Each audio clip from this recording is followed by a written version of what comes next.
This channel does not promote any violence, harmful, or illegal activities. All content provided by this channel is meant for an educational and information purpose only. বর্ষবরণের আগে কাশ্মীরে আনন্দে মেতে উঠেছেন পর্যটকরা। -ডিগ্রির তাপমাত্রাকে উপেক্ষা করেই সেখানে চলছে হই হুল্লোড়। বরফ নিয়ে খেলায় মেতেছে কুতের দল।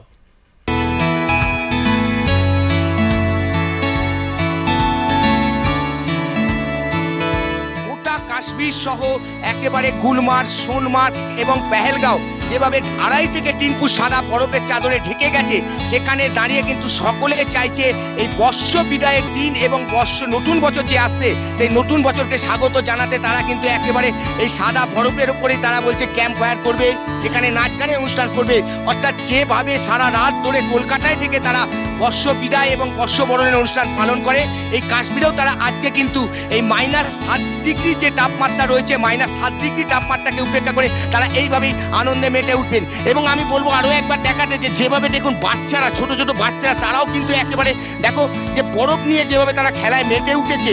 যে এই ঠান্ডা -7 ডিগ্রি ঠান্ডা, যেখানে আমাদের ওখানে একটু যদি কোনো রকমের 10-12 ডিগ্রিতে নেমে যায়, যেখানে কলকাতার মানুষ তারা বাইরে বেরোয় না, সেখানে কিন্তু এই -7 ডিগ্রি তাপমাত্রায় যখন গোটা কাশ্মীর একেবারে সাদা বরফের চাদরে মুড়েছে, সেখানে কিন্তু তারা এই বরফ নিয়ে একেবারে খেলায় মেতে উঠেছে। এই যে এ দৃশ্য, এটা কিন্তু একটা অন্যরকম বার্তা কিন্তু দিচ্ছে।